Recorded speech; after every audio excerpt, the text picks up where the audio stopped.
In un mondo che ormai è multicanale, abbiamo capito che l'ascolto della voce del cliente non è solo telefonica, ma è svariata dai social, blog, chat, dalle mail. Operativamente cosa facciamo? Andiamo ad ascoltare il cliente, clusterizzando tutto quello che è considerato problema legato al prodotto e al servizio. Non solo leggiamo le informazioni, ma andiamo ad ascoltare, creando un campione di potenziali clienti o reali clienti, intervistandoli, andando a capire effettivamente come vivono il prodotto e il servizio. Integrando le due informazioni abbiamo poi la possibilità di andare a migliorare e a presidiare tutto quello che è l'informazione negativa, ma anche andando a migliorare proprio il prodotto e il servizio. Spesso è il cliente stesso che ci apre gli occhi e ci fa vedere che c'è qualcosa che non va, e questo dà la possibilità comunque di intervenire e poter migliorare. E sicuramente un imprenditore capisce molto bene che poter avere una redditività importante deve mettere mano anche a questi progetti.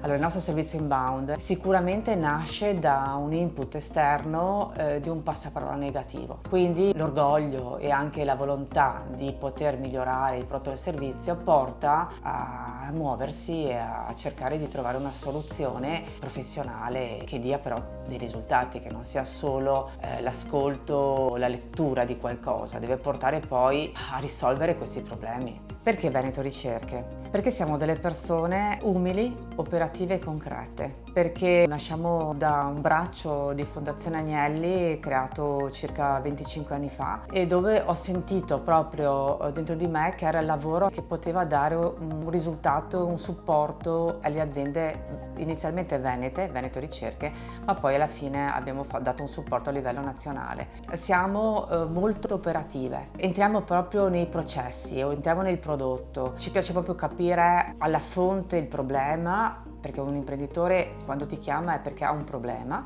e spesso non così chiaro, ma la nostra capacità è proprio quella di canalizzarlo, capire quale problema ha, intervenire su questo problema con un progetto concreto.